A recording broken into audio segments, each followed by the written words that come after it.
Magandang umaga mga Lods. Ayan nga, matapos tayo makilibre ng hapunan kahapon. Siyempre, kinaumagahan, dapat magsarili naman na tayo. Hindi laging umaasa sa kapitbahay. Ayan, so nagluto po ako. Kung makikita nyo, yung ating kamatis ay medyo maputla. Kasi ito yung available nung bumili ako sa market ng kamatis. Ayan. Ito yung masarap na tuyo, malasa.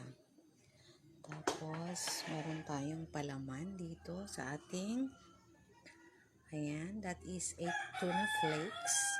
Palaman natin sa ating tinapay. Ngayon, kung mapapansin nyo ngayon lang kami nagtinapay mga Lods. Ayan.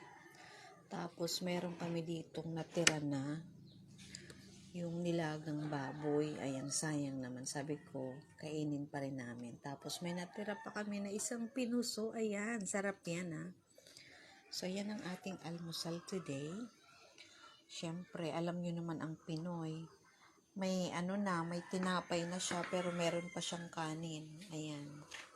Ito yung parang medyo mapula. May kasi siya, nakalahok yung bahaw namin na brown rice. Ayan, tapos yung mamalaki, magsarili daw, pero meron pa tayong tira kahapon galing sa pag-birthdayhan. So, yan mga Lods, tara.